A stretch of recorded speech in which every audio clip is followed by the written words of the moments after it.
오늘 함께 나눌 말씀 요한계시록 7장 13절에서 17절입니다. 요한계시록 7장 13절에서 17절 말씀 같이 읽겠습니다. 장로 중 하나가 응답하여 나에게 이르되 이 흰옷 입은 자들이 누구며 또 어디서 왔느냐? 내가 말하기를 내 주여 당신이 아시나이다 하니 그가 나에게 이르되 이는 큰 환난에서 나오는 자들인데 어린 양의 피에 그 옷을 씻어 희게 하였느니라. 그러므로 그들이 하나님의 보좌 앞에 있고 또 그의 성전에서 밤낮 하나님을 섬기매 보좌에 앉으신 이가 그들 위에 장막을 치시리니 그들이 다시는 주리도 아니하며 목마르지도 아니하고 해나 아무 뜨거운 기운에 상하지도 아니하리니 이는 보좌 가운데 계신 어린 양이 그들의 목자가 되사 생명수 샘으로 인도하시고 하나님께서 그들의 눈에서 모든 눈물을 씻어주실 것임이라. 아멘.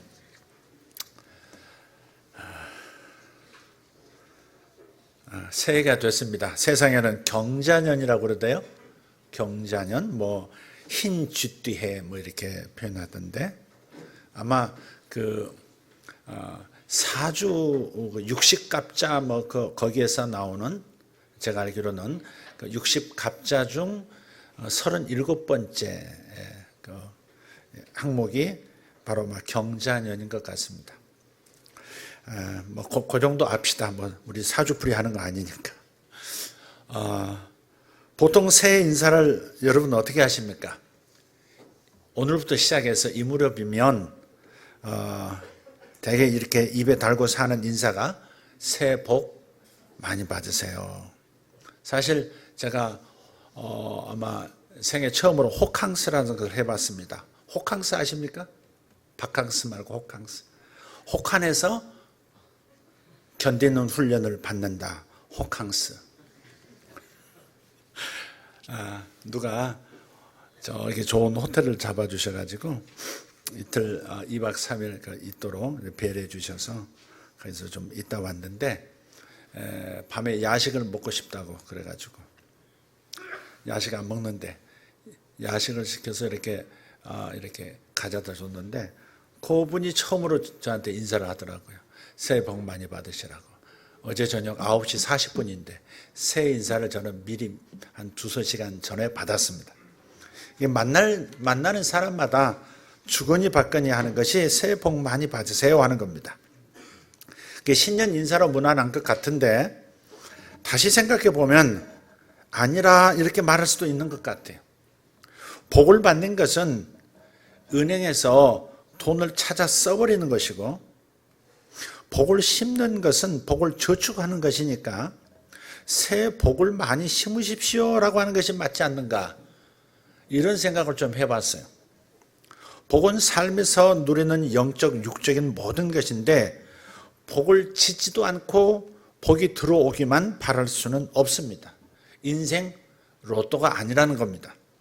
봄에 씨앗을 뿌리고 여름에 잘 가꾸어야 가을에 그 열매를 수확할 수 있습니다. 그런데 신년 은사를 가만히 뜯어보면 뿌리기보다는 거두는데 방점이 찍히는 것 같습니다. 금융계 인사는 이렇습니다. 새해 복 많이 땡기세요. 정계에서는 어떻게 할까요? 새해 표 많이 받으세요. 요식업계 새해 복 많이 잡수세요. 소셜업계 새해 복 많이 즐기세요. 출판계에서 새해 복 많이 받으세요.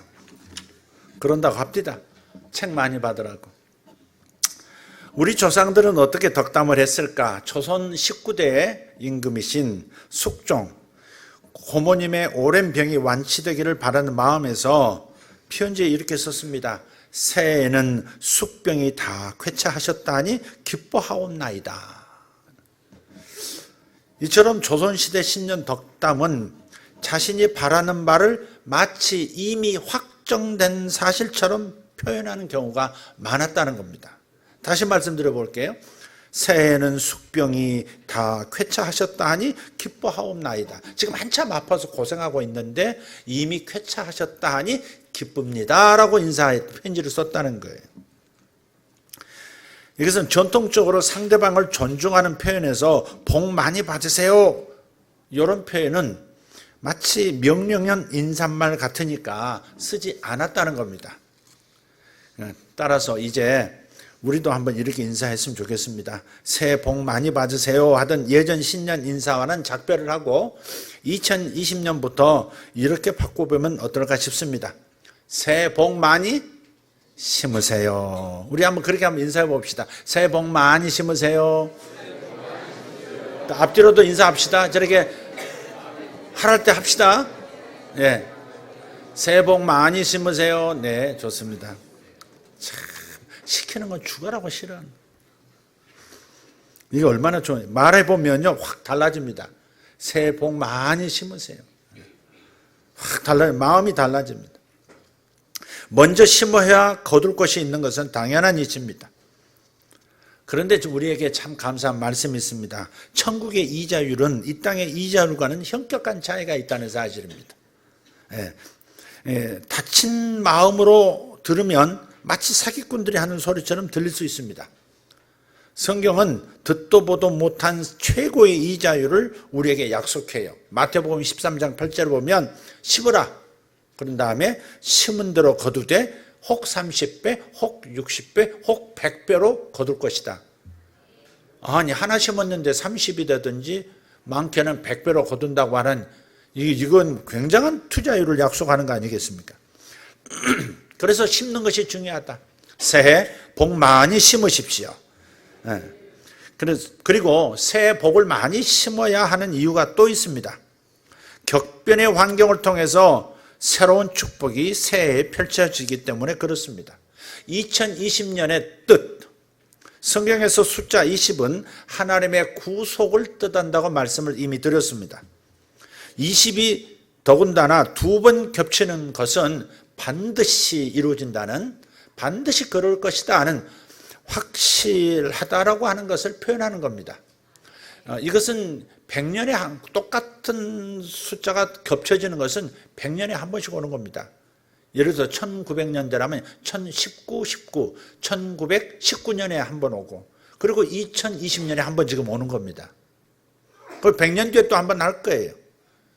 2021년 뭐 이렇게.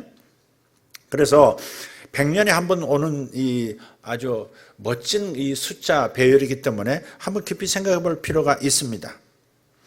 하나님의 구속이라고 하는 것은 이렇게 반드시 올 것이지만 또 우리가 기억해야 할 것은 반드시 격변, 즉 대가 지불과 함께 온다는 사실을 기억하자는 겁니다. 예를 들면 이런 겁니다. 출애굽기의 자유, 해방은 애굽의 격변을 통해서 왔습니다. 어떤 대가 지불이 따르는 어떤 자유였던 것이죠. 입가나안, 출애굽 있으면 입도 있지 않겠어요? 입가나안, 젖과 꿀이 흐르는 가나안 땅에 들어가는 것, 이 구속해 주심 역시 수많은 정복 전쟁이라는 대가 지불을 통해서 이루어졌다는 사실입니다. 그냥 생겨나는 자유, 그냥 굴러 들어오는 축복이 아닙니다.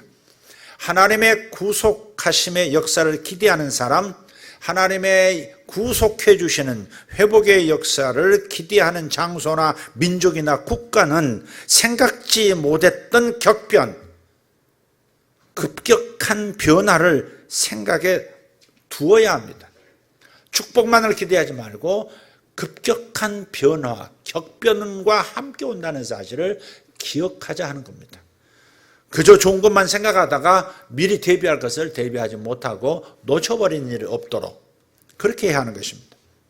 요한계시록의 말씀도 그것을 증명해 줍니다. 요한계시록 6장은 십자가에서 죽으시고 부활하신 어린 양 예수님께서 7인을 떼시는 장면이 나옵니다. 연달아서 4개 인을 떼시는데 인을 뗄 때마다 환상 속에서 말이 나타납니다. 첫째 인을 떼실 때 등장하는 말은 흰 말입니다.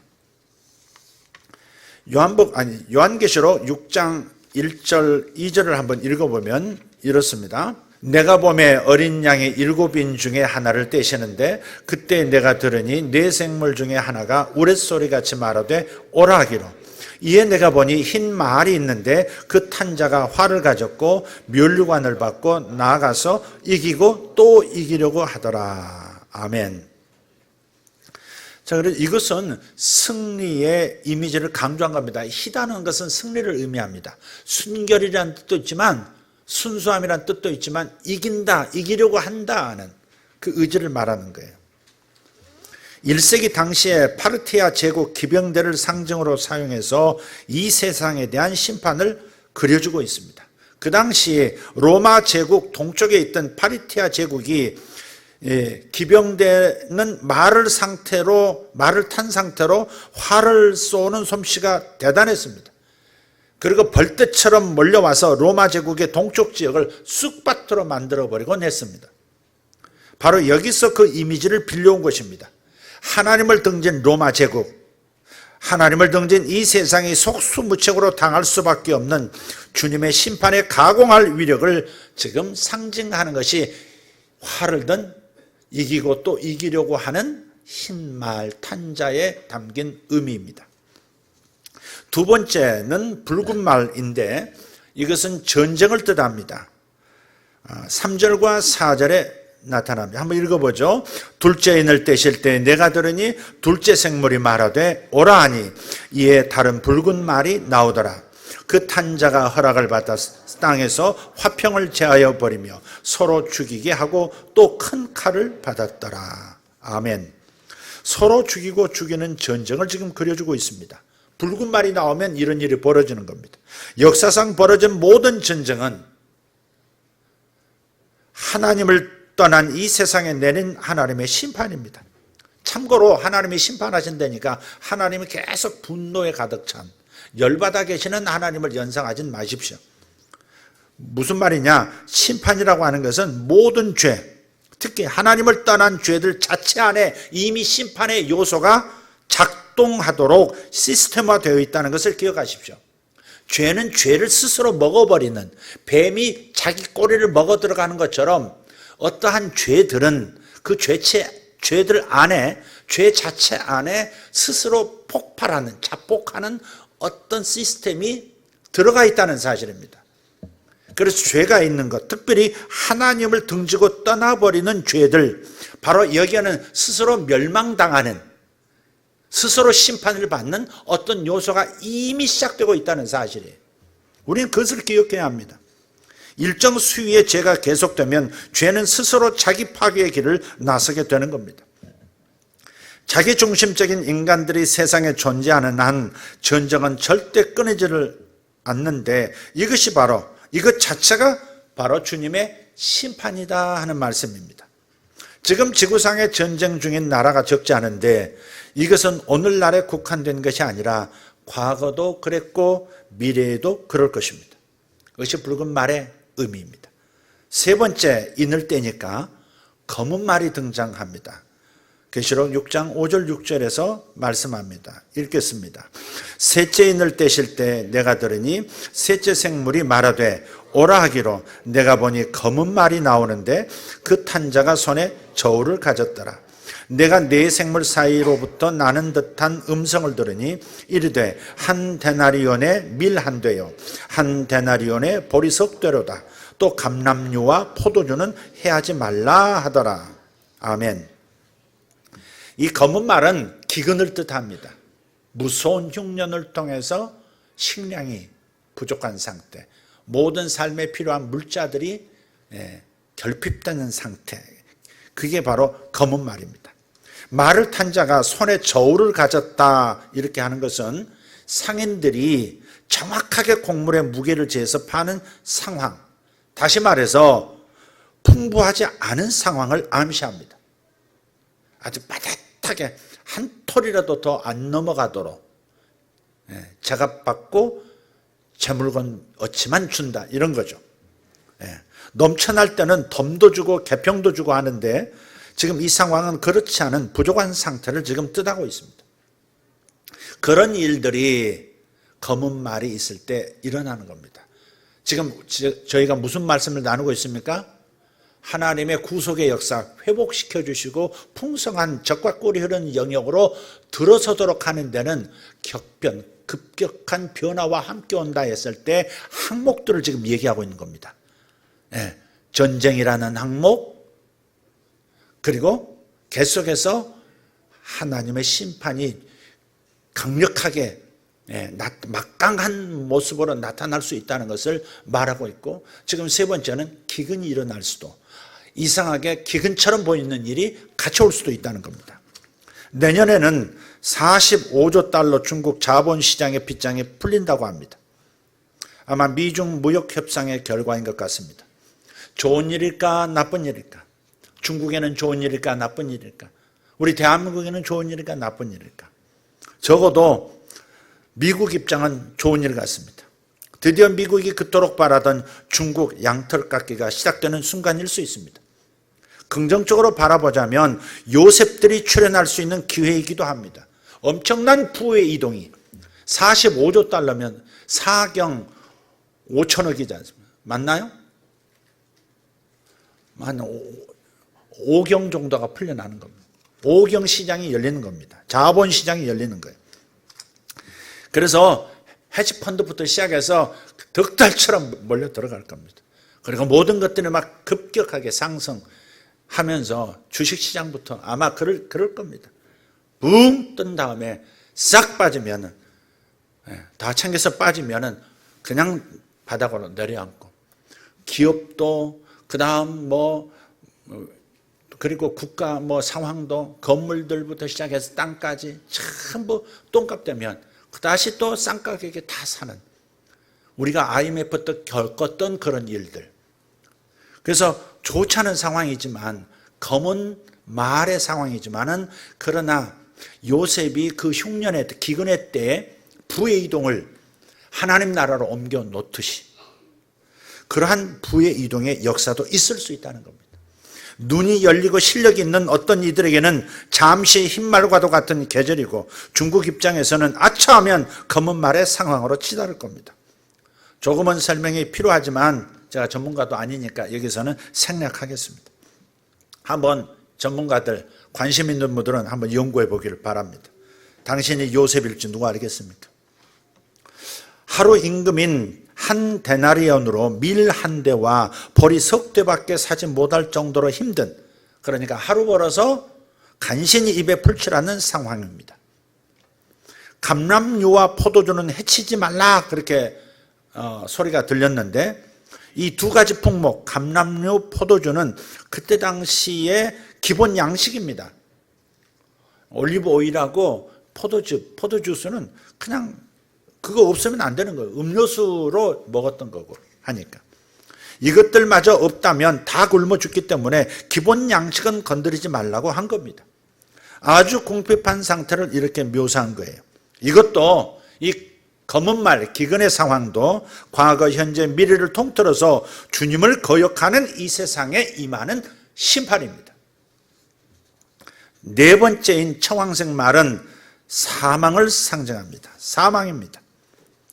7절, 8절을 읽겠습니다. 넷째 인을 떼실 때 내가 넷째 생물의 음성을 들으니 말하되 오라 하기로, 내가 보매 청황색 말이 나오는데 그 탄 자의 이름은 사망이니 음부가 그 뒤를 따르더라. 그들이 땅 4분의 1의 권세를 얻어 검과 흉년과 사망과 땅의 짐승들로서 죽이더라. 아멘.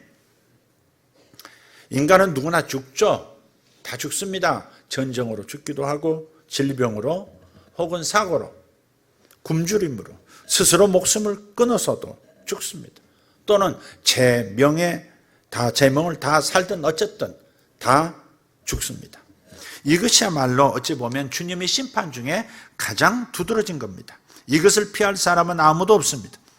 선악을 알게 하는 나무의 열매를 먹는 날에는 반드시 죽으리라고 창세기 2장 17절에 말씀하신 그 하나님의 말씀을 듣지 않아서 인간에게 영적인 죽음뿐 아니라 결국 육체의 죽음까지 오게 된 것을 우리는 잘 알고 있습니다. 그러니 사망은 하나님을 떠난 인간에게 임하는 주님의 심판입니다. 다시 말씀드려요. 너 떠났어? 그러니까 하나님이 심판하시는 것이 아니라 주님이 직접 심판하신다는 말씀이 아니라 주님을 떠나는 행위 안에 죽음이 따라잡는 겁니다. 그렇게 작동되도록 만들어져 있습니다. 그렇게 우주는 설계되어 있습니다. 뿌리를 떠난 나무는 그 즉시 죽음 현상이 뒤따르게 되어 있습니다.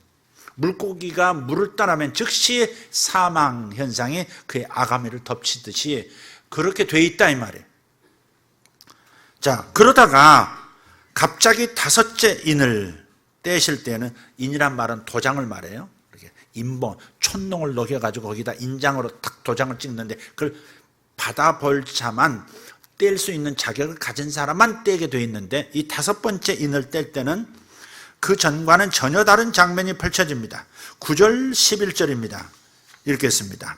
다섯째 인을 떼실 때 내가 보니 하나님의 말씀과 그들이 가진 증거로 말미암아 죽임을 당한 영혼들이 제단 아래에 있어 큰 소리로 불러 이르되 거룩하고 참되신 대주제여, 땅에 거하는 자들을 심판하여 우리 피를 갚아주지 아니하시기를 어느 때까지 하시려 하나이까 하니, 각각 그들에게 흰 두루마기를 주시며 이르시되 아직 잠시 동안 쉬되 그들의 동무 종들과 형제들도 자기처럼 죽임을 당하여 그 수가 차기까지 하라 하시더라.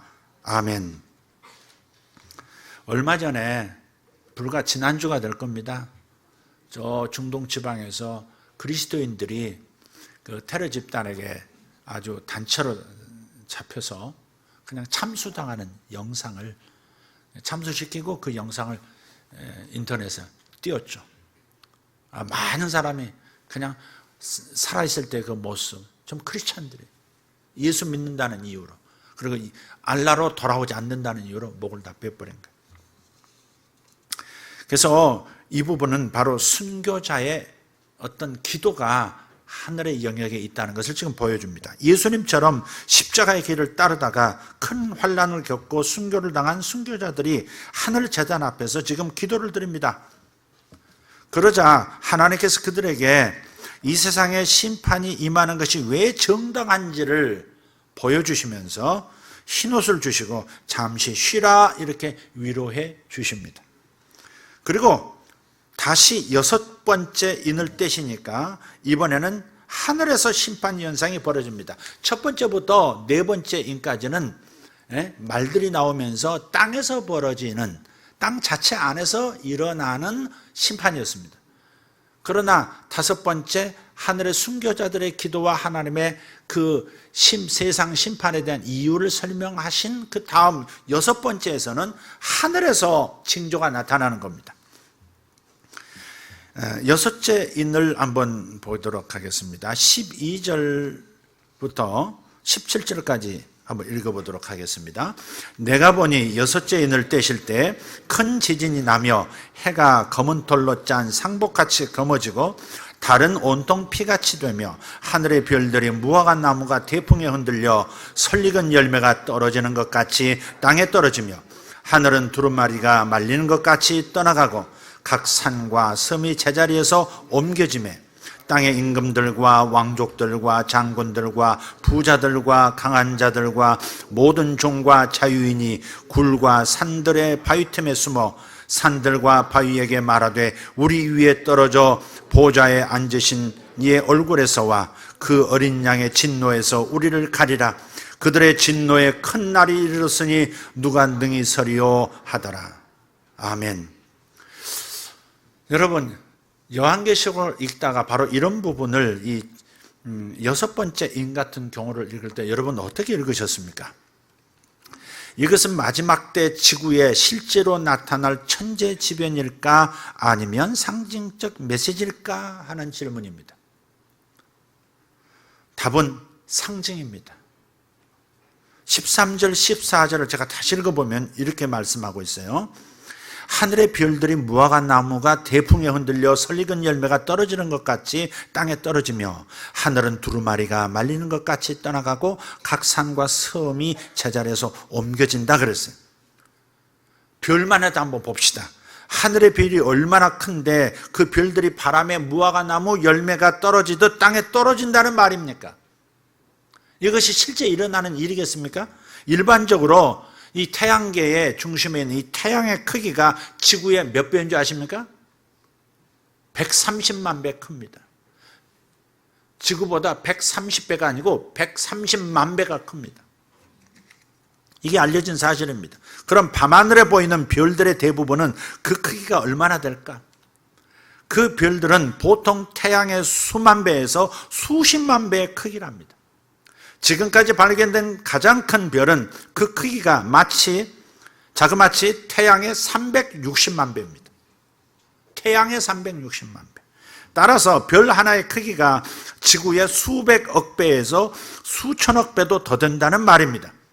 이런 별들이 지구에 우수수 떨어진다는 것을 실제 현상으로 받아들이고 믿는다는 것 자체가 기적 중의 기적입니다.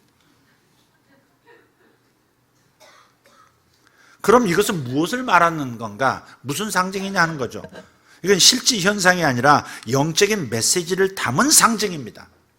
묵시문학, 사회가 불안정할 때 많은 묵시문학이 이렇게 은밀하게 자기들끼리만 알아듣는 언어들로 이루어진 이야기들이 참 많았거든요. 그걸 묵시문학이라고 해요.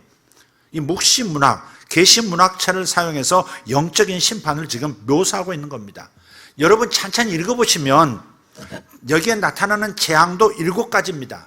재앙이 7가지예요. 한번 보세요. 큰 지진, 12절이에요. 큰 지진. 두 번째, 해가 검은 털로 짠 상복같이 검어지고 달은 온통 피같이 되고 레드문 현상이 있죠. 그런 것처럼 또 하늘에 별들이 떨어지는 것, 그리고 하늘은 두루마리처럼 말려서 떠나가 버린다는, 우주의 하늘에 떠나버린다는 게. 그 다음에 각 산이 제자리를 옮기고 섬들이 자리를 이동한다는 겁니다. 전부 7가지죠. 그죠? 그럼 이 재앙을 당하는 사람들도 7종류로 나와요. 자, 15절을 읽어보면 땅의 임금들과 왕족들과 장군들과 부자들과 강한 자들과 모든 종과 모든 자유인들. 7이죠. 그래서 재앙도 7, 그 다음에 재앙을 당하는 사람들의 또 7종류의 사람들이에요. 그러니까 7이라는 숫자는 의도적으로 지금 기록한 거예요. 그러니까 상징일 수밖에 없는 거예요. 7이라는 숫자는 완전 혹은 전체 혹은 모든 것을 의미하는 겁니다. 모든 재앙이 이 세상 모든 사람들에게 임한다는 것을, 피할 수 없다는 것을, 세상 사람이라면, 예수 바깥에 있는 사람이라면 피할 수가 없는 재앙을 필경 당한다. 그것을 지금 상징적, 영적 메시지로서 지금 표현하고 있는 거예요. 실제로 하늘이 사라져버리고 별들이 지구상으로 떨어지고 지금 이 얘기를 하고 있는 게 아니다 이 말이죠. 이 재앙을 당한 사람들은 땅의 사람들, 교회 밖에 있는 이 세상 사람들을 뜻합니다. 이 장면은 예수님께 속하지 않은 모든 사람에게 임하는 피할 수 없는 영적인 심판에 대해서 말씀하고 있습니다. 그리고 이것은 구약 성경, 예를 들어서 요엘서나 이사야에서 차용해 온 겁니다. 구약성이 이제 오래 성경을 많이 읽으실 텐데 읽다 보면 똑같은 표현이 나와요. 해가 검어지고 달이 피빛으로 변하고 별들이 막 떨어지고 막 이런 얘기들이 막 계속해서 여러 군데서 나오고 있습니다. 그럼 구약에서 그런 예언이 있었으면 실제 그런 일이 벌어진다면 벌써 지구는 사라졌어야죠. 그렇지 않고 있고 요한계시록에 다시 나온다는 것은 구약의 표현을 차용해서 어떤 메시지를 하고 있는 것이다. 좀 이해되시면 아멘 합시다. 그래서 대개 이런 하늘의 1월 성신의 변동은 국가적 차원이나 제국적 차원의 커다란 심판이 나타날 때 해, 달, 별의 상징들이 나타납니다. 애굽을 심판하실 때, 바벨론 제국을 심판하실 때, 뭐 이런 로마 제국을 심판하실 때, 그럴 때 해, 달, 별들이 동원되는 겁니다. 심판의 구체적인 내용은 다음 기회에 말씀드리도록 하겠습니다. 핵심은 이것입니다. 하나님의 구속하시는 은혜, 즉 회복의 은혜는 급격한 변화와 함께 온다는 것을 기억하자는 겁니다. 격변은 생각지 못한 수준의 일들이 벌어지기도 하는 것을 말합니다. 그래서 오늘 본문 요한계시록 7장 13절 14절에서도 구속은 환난과 함께 오기도 한다는 것을 밝혀주고 있습니다. 읽어보겠습니다. 장로 중 하나가 응답하여 나에게 이르되 이 흰옷 입은 자들이 누구며 또 어디서 왔느냐? 내가 말하기를 내 주여 당신이 아시나이다 하니 그가 나에게 이르되 이는 큰 환난에서 나오는 자들인데 어린 양의 피에 그 옷을 씻어 희게 하였느니라. 아멘 합시다. 여러분은 영혼의 옷이 이미 예수의 피로 깨끗해진 흰옷 입은 자들인 줄 믿습니다. 여러분 땅에 속한 자들이 아니고 하늘에 속한 자들이니 이 땅에 속한 자, 교회 바깥에 있는 자들, 예수 바깥에 있는 사람들, 하나님을 등진 사람들, 하나님께 돌아오지 않는 사람들에게 임하는 이 심판은 우리와는 상관이 없는 것이고, 우리가 사는 세상에 내 주변 사람의 곁에서 1000인이 넘어지고 10,000인이 넘어진다 할지라도 고선 땅에서 이스라엘 사람들은 보호하신 것처럼 우리들은 보호하시는 겁니다. 그러니 감사하시기를 바랍니다. 요한계시록은 믿고 읽으면서 듣는 사람들은 복이 되는 말씀이에요. 읽으면 복이 되는 겁니다. 세상에 이런 환난이 있다 할지라도 우리는 그 환난에서 구속을 받는다, 건져냄을 받는다. 얼마나 멋집니까? 온 세상이 물로 뒤덮여 다 죽는다 할지라도, 생명 하나 남김없이 사라진다 할지라도 방주에 들어간 이는 그 8 식구는 살았다함과도 같이 예수라는 방주의 실체이신 예수님 안에 들어온 자들은 결코 멸망당하지 않는 겁니다. 자, 그러나 심지 않고 거둘 수 없기 때문에, 그리고 때로는 격변과 함께 축복이 열리는 이 2가지 이유로 신년 덕담은 새롭게 할 필요가 있다고 말씀드리는 겁니다.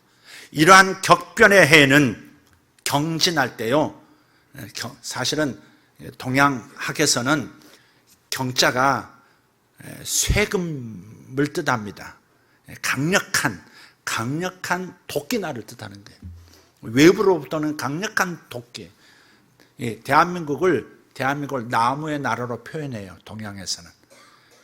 외부로부터 도끼가 날아 들어온다는 것은 아주 상극이 오는 겁니다. 이해가 되십니까? 그러니까 세상의 그 명리적인 이치에서도 어느 정도는 그렇게 내다보고 있는 거예요. 무조건 미신으로 볼 수는 없습니다. 어느 정도 땅에서 이런 그들이 통계적으로 뭔가를 가지고 있는 겁니다. 그래서 올해가 굉장히 도끼날이 외부로부터 들어오는 그런 시기라는 것을 이렇게, 그 경제일 수도 있고 군사적인 상황일 수도 있고 어떤 정치적인 상황일 수도 있어요. 굉장히 강력한 도끼날이 나무를 찍어내듯이 다가오는, 그래서 우리가 지혜롭게 이 부분을 어떻게 성도로서 보호받으면서 갈 수 있느냐, 교회가 어떻게 이 환난을 피해갈 수 있느냐 하는 것은 우리가 기도해야 하는 것이죠. 이해가 되시면 아멘 합시다. 그래서 새해 복 많이 심으세요. 이게 더 필요한 블레싱이라 하는 겁니다. 한 번 더 합시다. 새해 복 많이 심으세요. 자, 오늘 첫 번째 인사말은 무지무지 길었습니다. 2번째 인사말은 짧을 것이고, 3번째 인사말은 아주 짧을 겁니다. 자, 2번째 인사는 이겁니다. 새해 장막의 복 받으세요. 한번 따라해 보시죠. 새해 장막의 복 받으세요. 장막이라는 말은 집이라는 말인데 좀 의외죠, 이 인사말도.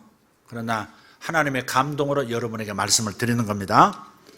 요즘 청년 세대들 3포 세대라고 부른다고 들었습니다. 첫째, 취업 포기, 직장 구하기 어렵다. 2번째, 직장 못 들어가는데 무슨 결혼이냐, 결혼 포기.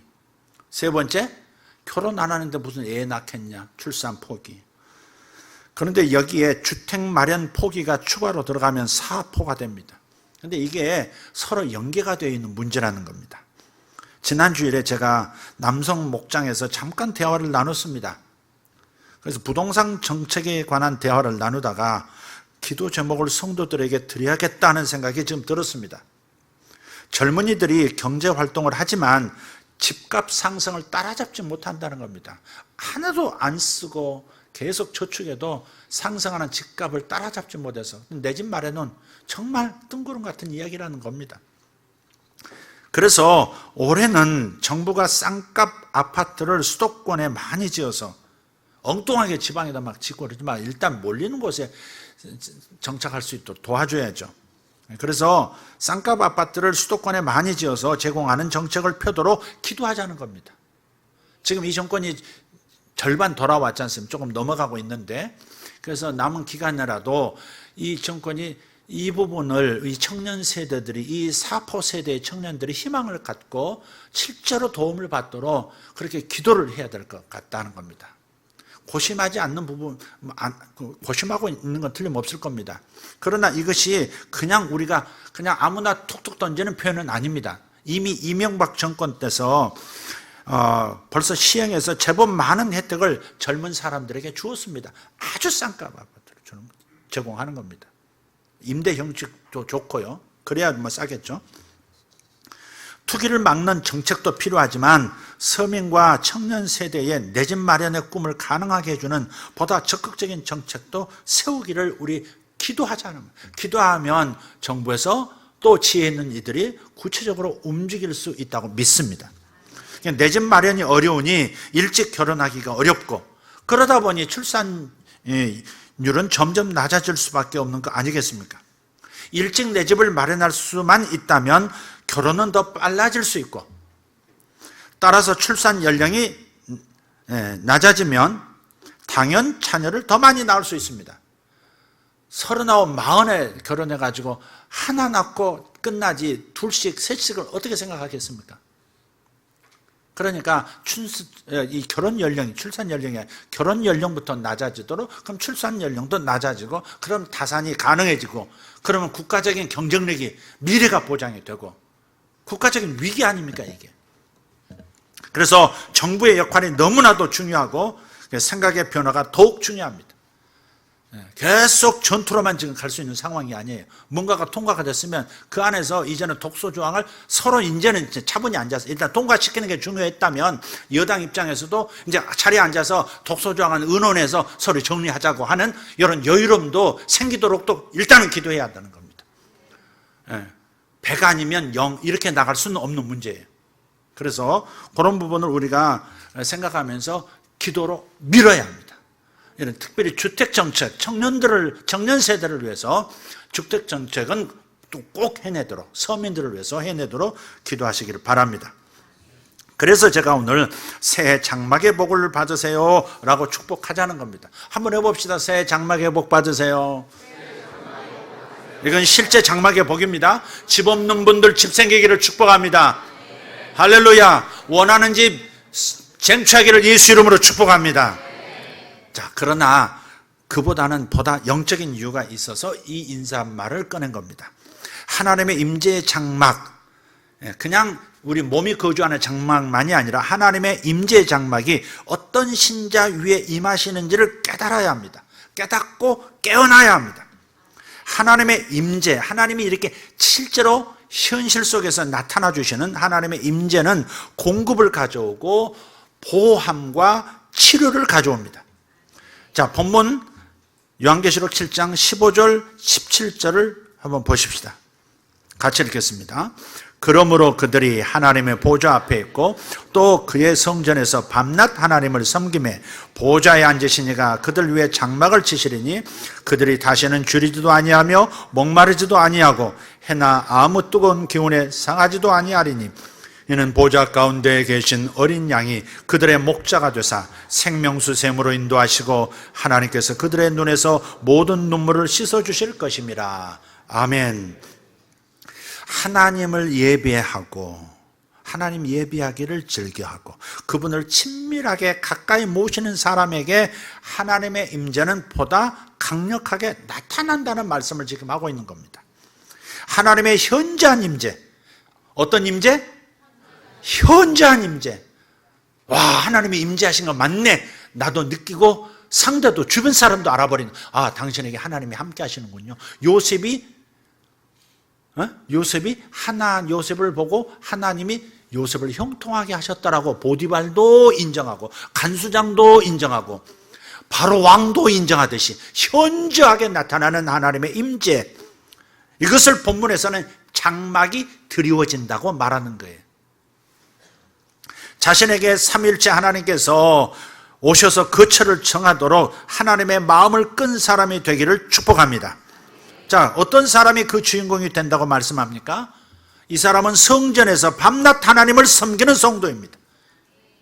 다시 말해서 하나님의 교회를 사랑하는 사람에게 하나님의 임재는 이끌리는 겁니다. 당신의 몸인 교회를 사랑하는 사람, 교회에 애정을 두는 사람, 교회에 대해 마음이 끌려있는 사람, 이 사람에게는 하나님의 임재가 이상하게 강하게 현저하게 나타난다는 겁니다.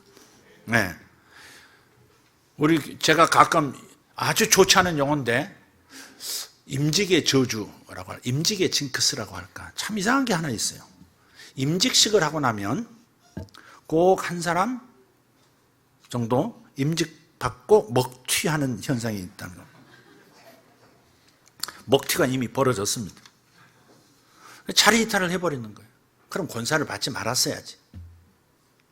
권사를 받는 이 교회를 내가 이제 책임지겠습니다. 창고 열쇠, 화장실 제가 다 갖겠습니다. 제가 교회를 책임지겠습니다. 그게 직분, 특별히 여성으로서는 최고 직임인 권사 직분, 항존직 아닙니까? 근데 이상하게 임직식 하고 나면 이상하게 그 현상이 있는 거예요. 그래서 제가 지금까지 저주란 표현 좋지 않습니다만은 이 저주가 오래 끊어지기를 예수님을 축복합니다. 이미 벌어졌어요. 한 달째 연락이 없어요. 겨우 어떻게 연락이 됐는데 그냥 바이바이예요. 아무 이유도 뭐도 아무것도 없습니다. 마치 그 권사 직분을 받기까지 기다렸다는 것처럼 돼버린 거예요. 그이가 그런 생각으로 한 건 아니겠지만 상황이 그렇다. 뭔가에 끌려서 자리 이탈을 하는 겁니다. 이게. 그리고 머릿속에서는 합리적인 이유, 그러나 그 합리적인 이유란 것도 지극히 자기중심적인, 하나님 중심이 아니라 자기중심적으로 느끼고 결정하는 거예요. 그게. 그래서 이러한 그 상황을 절대 겪지 말기를 바라고, 만약에 자신이 그런 흔들림이 있을 것 같다는 징조만 있다면 미루는 것이 좋습니다. 받지 않겠습니다. 좀 더 기도하겠습니다. 더 준비하겠습니다. 이게 맞다고 봅니다. 그러면 이미 항존직은 이미 받았기 때문에 또 교회는 자격 요건이 되면 그렇게 줘야 하는 것이고, 근데 갑자기 그런 상황이 생긴다 할지라도 그래도 자격이 되고 본인이 원하고 교회도 일정하게 그것을 인정하면 줘야 하는 겁니다. 그렇지만 본인이 그렇기 때문에 그 항존직은 책임이 그때부터 주어지는 겁니다. 권위라고 하는 권리도 자기에게 주어지지만 어마어마한 하나님의 물으심, 하나님의 책임이 따르는 거죠. 이 부분을 아무렇지 않게 어떠한 이유를 들긴 되지만 지극히 자기중심적인 생각으로 내려놓는다면, 이탄한다면 그 책임을 어떻게 감당하겠습니까?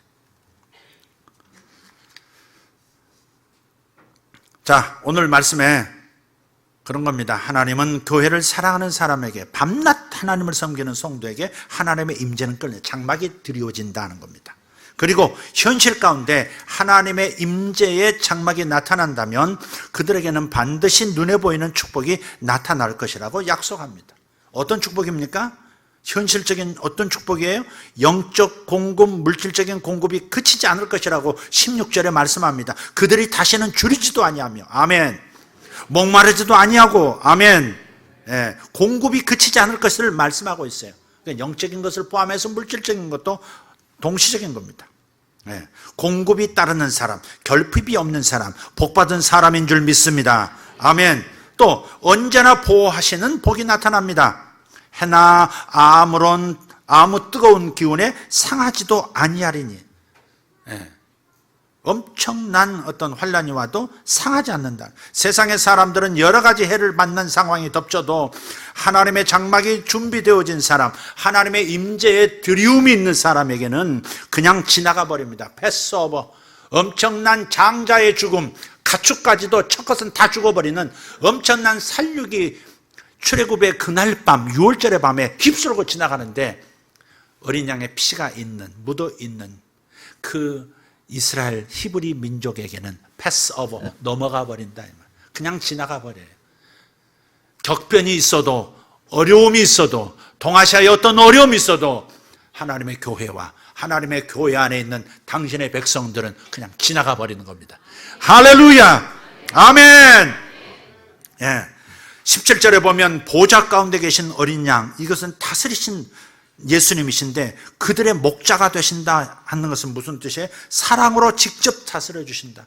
사랑으로 직접 통치해 주신다. 지난번 말씀드렸죠. 터키에 가서 양떼를 지키는 목자를 보니까 비가 와도 비를 맞으면서 양떼만 바라보고 있고, 그렇게 뜨거운 태양빛 아래서도 계속 양들만 쳐다보고 있는, 그게 목자더라고요. 한 10팀을 봤는데 하나같이 목자가 앉아있는 목자도 못 봤고요.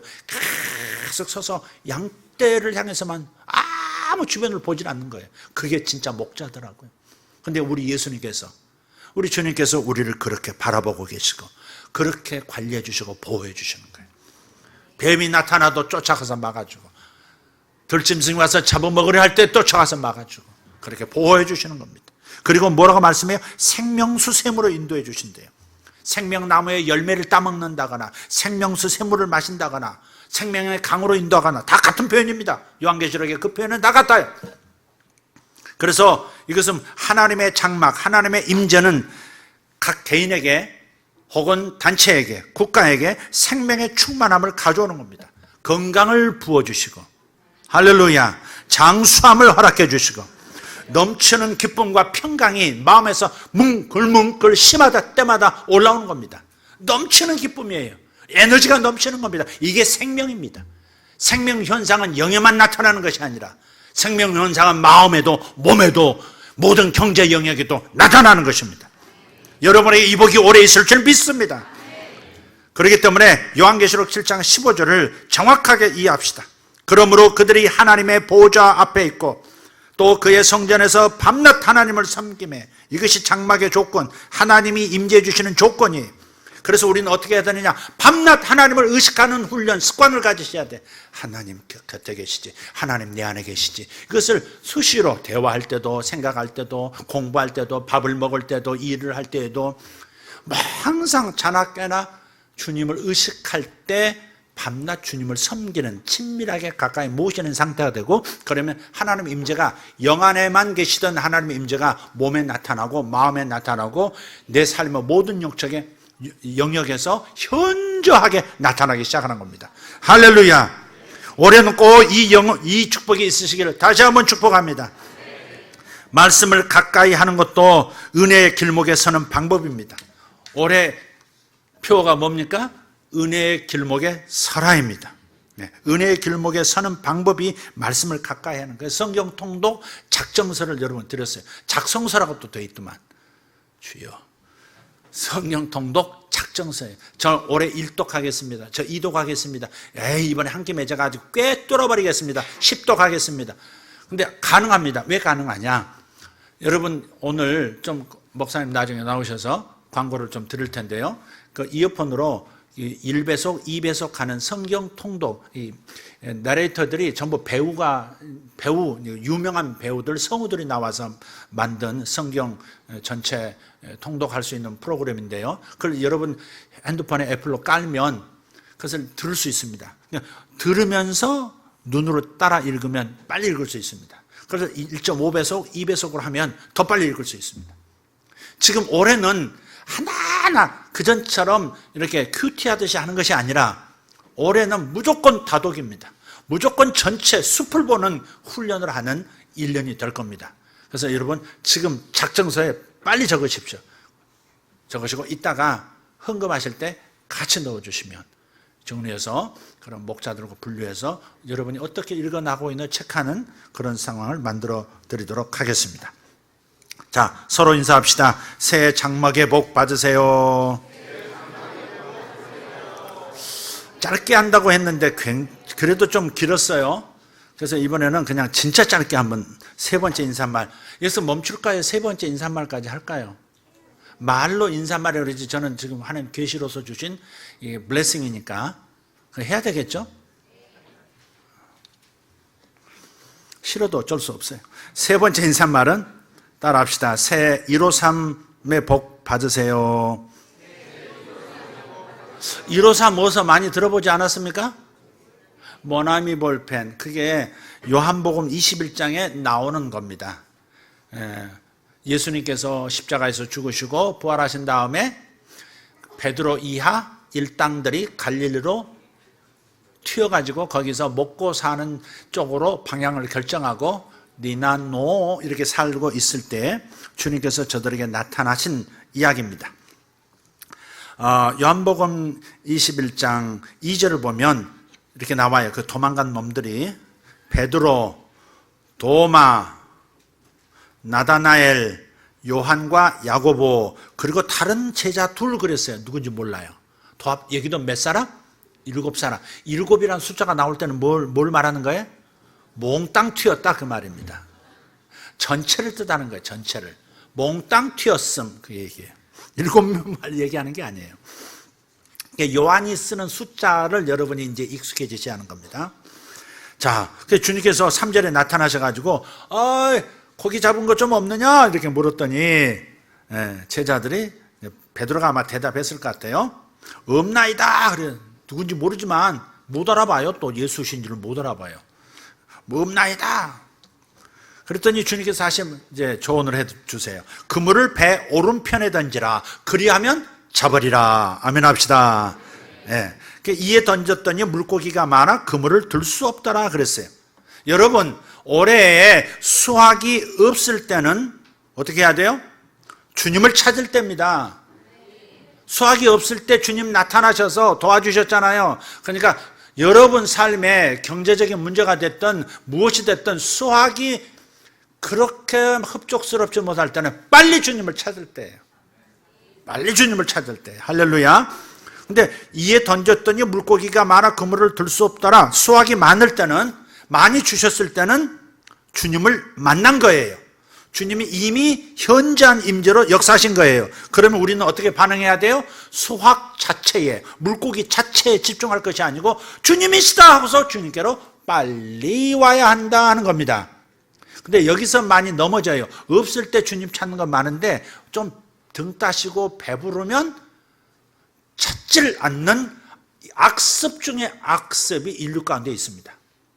그래서 수확이 있을 때는 수확 자체에 집중하기보다는 먼저 주님께 달려가는 것이 맞다 하는 것입니다. 큰 물고기 153마리, 153의 비밀이 있습니다. 요걸 마지막으로 얘기하고 마치도록 하겠습니다. 요한복음 21장 25절에 보니 이렇게 말씀이 맨 마지막 구절인데요. 예수께서 행하신 일이 이외에도 많으니 만일 낱낱이 기록된다면 이 세상이라도 이 기록된 책을 두기에 부족할 줄 아노라.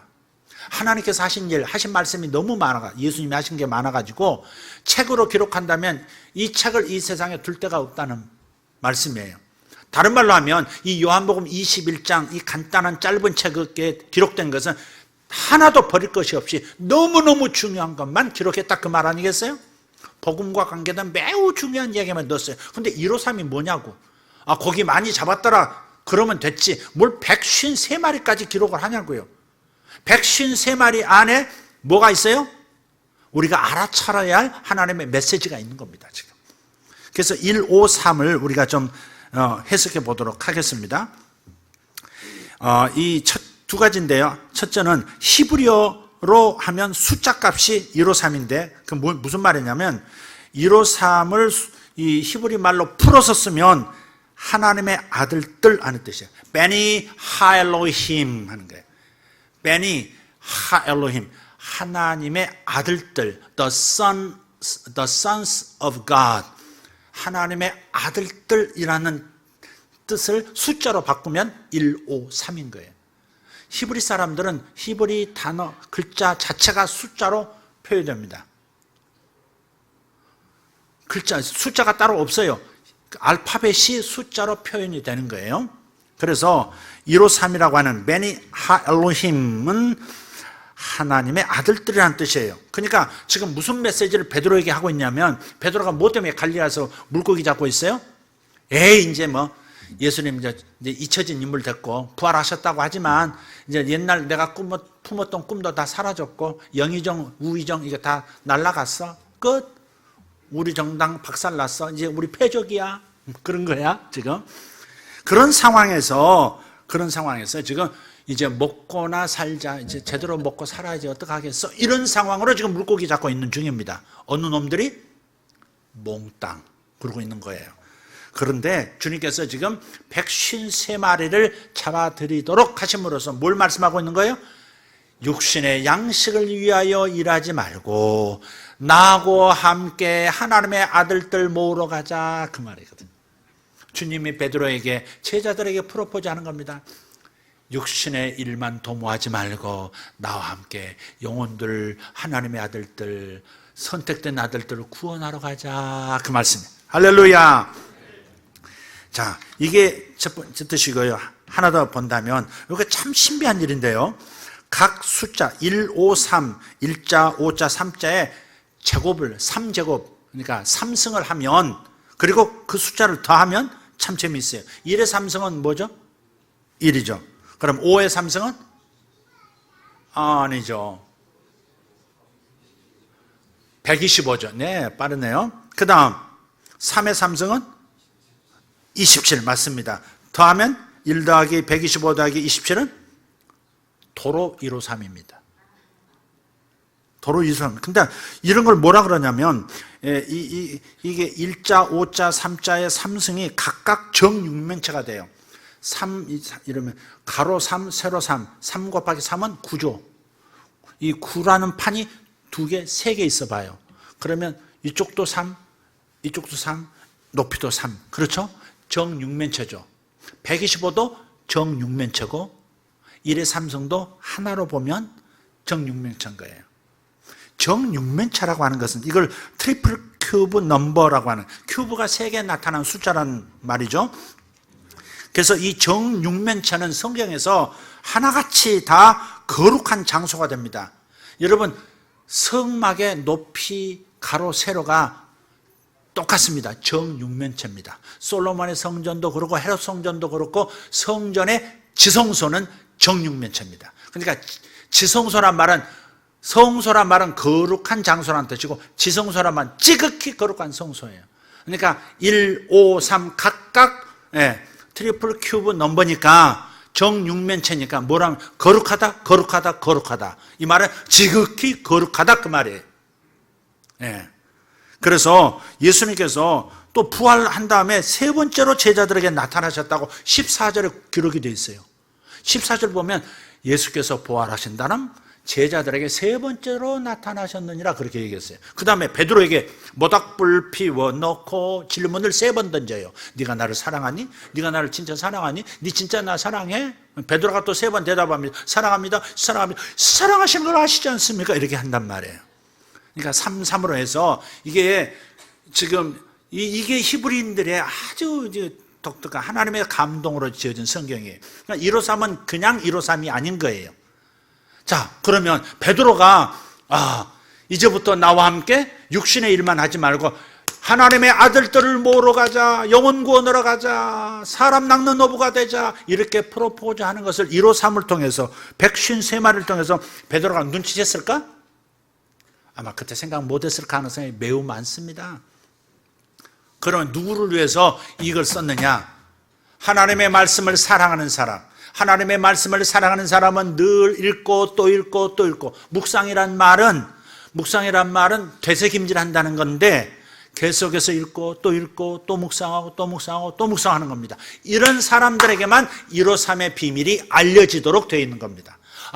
거룩하다, 거룩하다, 거룩하다, 지극히 거룩하다. 하나님의 아들들, 주께서 거룩하게 만들어 놓은 그 하나님의 아들들을 구출하러 가자라고 하는 메시지로 사람들은 읽게 돼 있어요. 그래서 성경을 사랑하는 사람, 하나님의 말씀을 묵상하는 사람들만 알아채도록, 나중에 베드로도 알았을 거예요. 그러니 여기 정확하게 기록하도록 마태에게 요한도 기록한 것이죠. 자, 그래서 오늘 이 말씀을 정리하겠습니다. 숫자 트리플 큐브 넘버니까 100에서부터 1000이란 숫자인데요. 요 100에서 1000 숫자 중에 딱 3번만 나와요. 3번. 세 숫자만 트리플 3가 나옵니다. 그게 지금 방금 말씀드렸던 153이고요. 두 번째는 370이에요. 370이 그렇습니다. 한번 계산 나중에 해보세요. 370은 노아가 방주에 들어가 있었던 날의 숫자입니다. 수입니다. 370일을 방주 안에 있었습니다. 방주는 오직 방주 안에 있는 사람들만 구원받았죠. 인류가 다 멸망할 때. 그러니까 방주는 지극히 거룩한 생명을 공급하는 장소였던 거죠. 다 같은 표현인 겁니다. 지금 이게. 또 다른 거 있는데 이건 하지 않겠습니다. 생명을 얻을 수 있는 거룩한 장소, 방주에 들어가야 다음 세상으로 갈 수 있는데, 그래서 바로 이러한 트리플 큐브 넘버라고 하는 것은 바로 이 하나님께서 특별하게 거룩하게 하신 어떠한 무언가로 부르시는 것을 얘기하고 있는 겁니다. 자, 정리하겠습니다.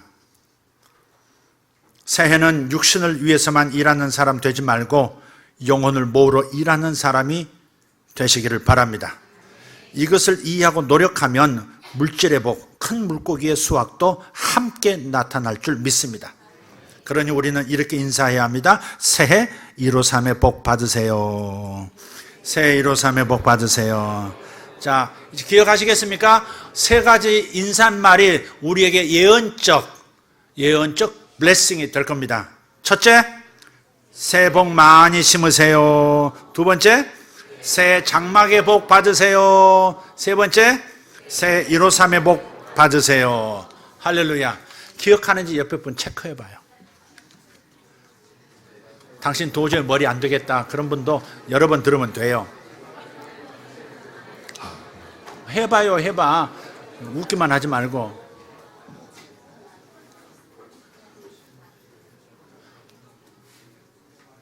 이주성, 왜 안 해? 주님 주자 아니야 그거? 주영아, 왜 안 하고 했어? 빨리 해. 둘이 크게 시작. 주성이 크게 시범적으로 시작.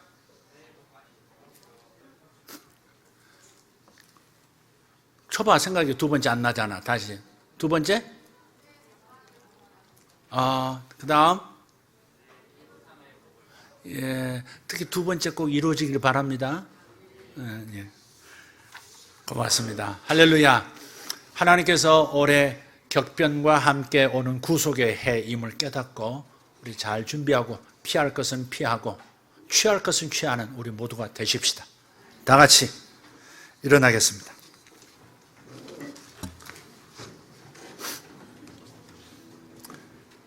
한번 기도하겠습니다. 여러분의 목소리로 여러분 자신에게 그 인사말을 전해 주십시오. 아무개 새해 복 많이 심으라. 아무개 새해 장막의 복 받으라. 아무개 새해 153의 복 받으라. 할렐루야. 할렐루야. 복을 심고 복을 많이 심고 장막의 복을 받고 153의 복을 받고, 이것이 우리 올해에 반드시 우리 모든 성도에게 나타나야만 합니다. 하나님께서 하실 겁니다. 기도로 이 세 가지 인사말로 하나님 앞에 기도로 올려드리도록 하겠습니다. 주여 한번 부르고 기도합니다. 주여, 주여, 주여. 할렐루야. 우리 하나님 감사합니다. 영광의 우리 하나님 찬송합니다. 하나님 새해 복 많이 심는 자들 되어 많이 거두게 하시고, 하나님 새해 장막의 복을 받게 하시고 새해 153의 복을 받게 하여 주심을 감사합니다. 하나님, 이것이 우리에게 나타남을 인하여 감사를 드립니다.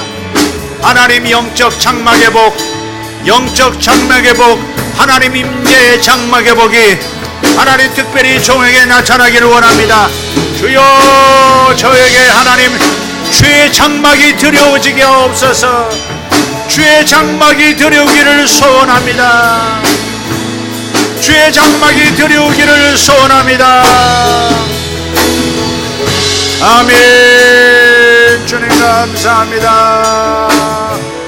할렐루야. 새해 복 많이 심으십시오. 새 장막의 복을 얻으십시오. 새 153의 복을 받으십시오. 내 영혼아 153의 복을 받으라. 내 영혼아 장막의 복을 받으라. 내 영혼아 새 많은 복을 심어라. 새 많은 복을 심어라. 아멘. 주님 감사합니다. 하나님 감사합니다. 새해 복 많이 받으세요 보다 새해 복 많이 심으세요. 이 말씀을, 인사를 마음에 담고 사는 이가 더 지혜롭다 말씀하셨습니다. 주의 영적 물적 창망의 복 모든 성도들에게 또한 있게 하심도 믿습니다. 153의 복, 거룩하신 주님 안에서 주님과 함께 하나님의 아들들을 구출하는 한 해가 되어지는 복된 날도 우리에게 예비되었음을 깨닫게 하시니 감사합니다. 그러나 이 모든 복들이 급변하는 상황들과 함께 온다는 것을 기억하고 겸손하여 분별하는 눈 감지 않기를 원하옵고 깨어 기도하는 이들 되게 하여 주시옵소서. 이제부터 행하는 모든 일에 이 예언적 퍼포먼스에 하나님께서 기름 부어 복되게 하실 것을 믿습니다. 예수님의 이름으로 기도하옵나이다. 아멘.